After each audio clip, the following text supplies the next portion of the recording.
नार्वेकर ने मुख्यमंत्री एकनाथ शिंदे गुट को ही असली शिवसेना माना। साथ ही 16 विधायकों को अयोग्य करार देने वाली याचिका को खारिज कर दिया। इसी तरीके से आप देख सकते हैं कि महाराष्ट्र में सीएम शिंदे की कुर्सी बच गई। इसके साथ ही सियासी जगत में प्रतिक्रियाओं का दौर भी शुरू हो गया। इस फैसले से खुश दिखा कोई तो कोई नेता इस फैसले से नाखुश दिखाई दिया। आइए सबसे पहले आपको बता दें कि फैसले से किसने क्या कुछ कहा। महाराष्ट्र के पूर्व मुख्यमंत्री उद्धव ठाकरे ने मामले को सुप्रीम कोर्ट में चुनौती देने की बात कही। उन्होंने कहा कि हम लोगों के बीच जाएंगे, हम लोगों के बीच जाते रहे हैं और हम राज्य के लोगों के साथ मिलकर लड़ेंगे। आज जो स्पीकर का आदेश आया है वो लोकतंत्र की हत्या है और सुप्रीम कोर्ट के फैसले का भी अपमान है।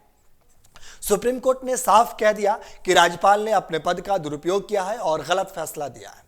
हम ये लड़ाई आगे लड़ेंगे और हमें सुप्रीम कोर्ट पर पूरा भरोसा है, ये पूर्व मुख्यमंत्री उद्धव ठाकरे ने कहा है। उद्धव ठाकरे के बेटे यानी आदित्य ठाकरे ने ट्वीट कर कहा कि आज के फैसले ने आधिकारिक तौर पर हमारे राज्य में लोकतंत्र और संविधान के सिद्धांतों और स्तंभों की हत्या कर दी है। यह फैसला केवल शिवसेना के उद्धव बाला साहब ठाकरे के बारे में नहीं था, यह है हमारे देश का संविधान और लोकतंत्र के बारे में। हमें उम्मीद है कि सुप्रीम कोर्ट यह निश्चित करेगा कि इस घृणित राजनीतिक खेल के खिलाफ संविधान और लोकतंत्र की सुरक्षा होगी।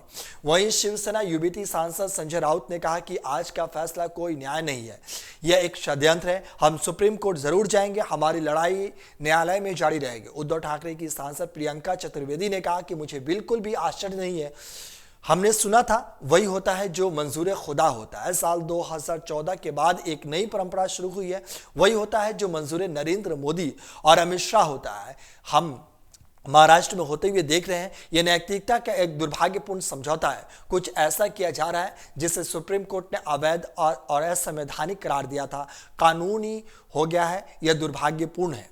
और एनसीपी प्रमुख शरद पवार ने कहा कि इस फैसले के बाद अब उद्धव को सुप्रीम कोर्ट जाना चाहिए, उन्हें सुप्रीम कोर्ट में न्याय मिलने की उम्मीद है। वहीं महाराष्ट्र कांग्रेस अध्यक्ष नाना पटोले ने कहा कि विधानसभा अध्यक्ष राहुल नार्वेकर का फैसला असंवैधानिक है और वह एक अलोकतांत्रिक फैसला है और यह पार्टी के नियमों के खिलाफ है। उन्होंने स्वीकार किया कि असली शिवसेना साल 1999 थी। उन्होंने दोनों पक्षों के किसी भी विधायकों को अयोग्य नहीं ठहराया। उन्हें सुप्रीम कोर्ट पर भरोसा है। इस फैसले के बाद लोकतंत्र खतरे में है और बीजेपी को इस फैसले से दिक्कत होगी। इस तरीके से कई नेताओं नाखुश दिखे तो कई नेता इस मामले में खुश भी दिखे।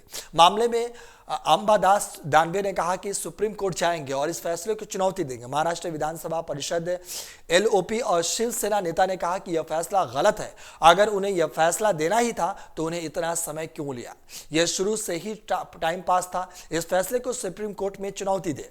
महाराष्ट्र विधानसभा अध्यक्ष राहुल नार्वेकर ने कहा कि जो लोग ऐसे समझते हैं कि इसमें किसी प्रकार की अनियमितता हुई है तो ये क्या अनियमितता हुई है पहले वो बताएं। केवल आरोप लगाना आसान है लेकिन उन आरोपों को सिद्ध करना मुश्किल है, खास करके तब जब निर्णय कानूनी के आधार पर लिया गया होता है। प्रत्येक नागरिक को सर्वोच्च न्यायालय में जाने का अधिकार है, लेकिन कोर्ट जाने के बाद आपको यह सिद्ध करना पड़ेगा कि हमारे द्वारा दिया गया फैसला अवैध है। अगर आप ये वीडियो YouTube पर देख रहे हैं तो हमारे चैनल को सब्सक्राइब करें और बेल आइकन को दबाना ना भूलें। अगर आप Facebook पर ये वीडियो देख रहे हैं तो हमारे पेज को लाइक करें।